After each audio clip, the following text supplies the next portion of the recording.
l'un des rôles de la FSF est de défendre le logiciel libre d'un point de vue juridique. Et une des questions qui est posée, si Microsoft prenait le code source d'un logiciel sous GNU GPL et le modifiait pour en faire une version propriétaire, la FSF pourrait-elle aider le développeur à faire respecter ses droits dans ce cadre-là? Aurait-elle les Si moyens? la FSF était le développeur, Oui. je pense que oui, parce que nous aurions la possibilité de gagner beaucoup d'argent comme, euh, dédommagement. Oui.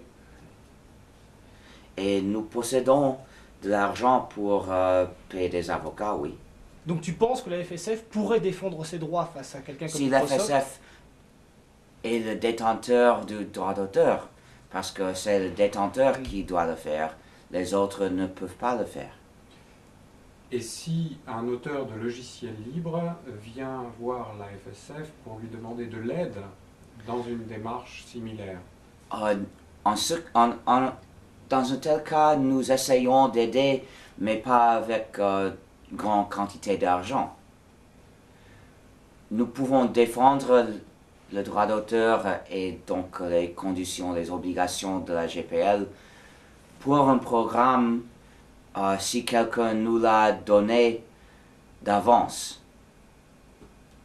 Nous ne pouvons pas accepter l'obligation de défendre ces conditions pour tout le logiciel libre du monde, parce que c'est trop. Un développeur doit décider d'avance s'il veut le faire lui-même ou le donner à l'FSF pour le faire. Et s'il le donne à l'FSF pour le faire, il y a des préparations que nous faisons pour pouvoir plus facilement le faire. Justement, on parle de la FSF. Pour beaucoup de gens, la FSF et RMS, c'est la même chose. Est-ce que tu pourrais un peu décrire le fonctionnement actuel de la FSF? Je ne sais pas le dire de manière, de façon simple, parce que il y a beaucoup d'activités. Mais il y a la publication des livres, il y a les gens qui travaillent dans la vente des livres. Oui. Il y a aussi l'entretien des serveurs pour la distribution de logiciels et des pages. Aussi, depuis une semaine, je crois, nous avons un serveur de commerce électronique pour vendre les livres et pour accepter les donations.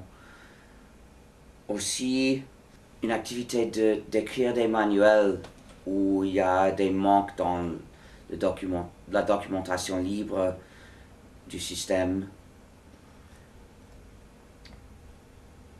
Et maintenant, est-ce que nous payons des programmeurs?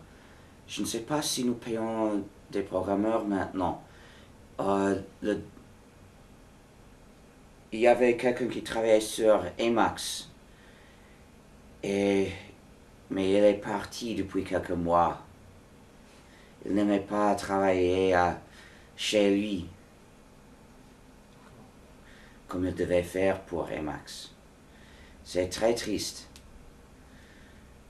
de l'avoir perdu. Et dans la définition de la stratégie de la FSF, est-ce que tu es le seul impliqué ou est-ce qu'il y a d'autres personnes? Moi, je décide normalement la stratégie, mais il y a des autres que je consulte parce que j'ai besoin de leurs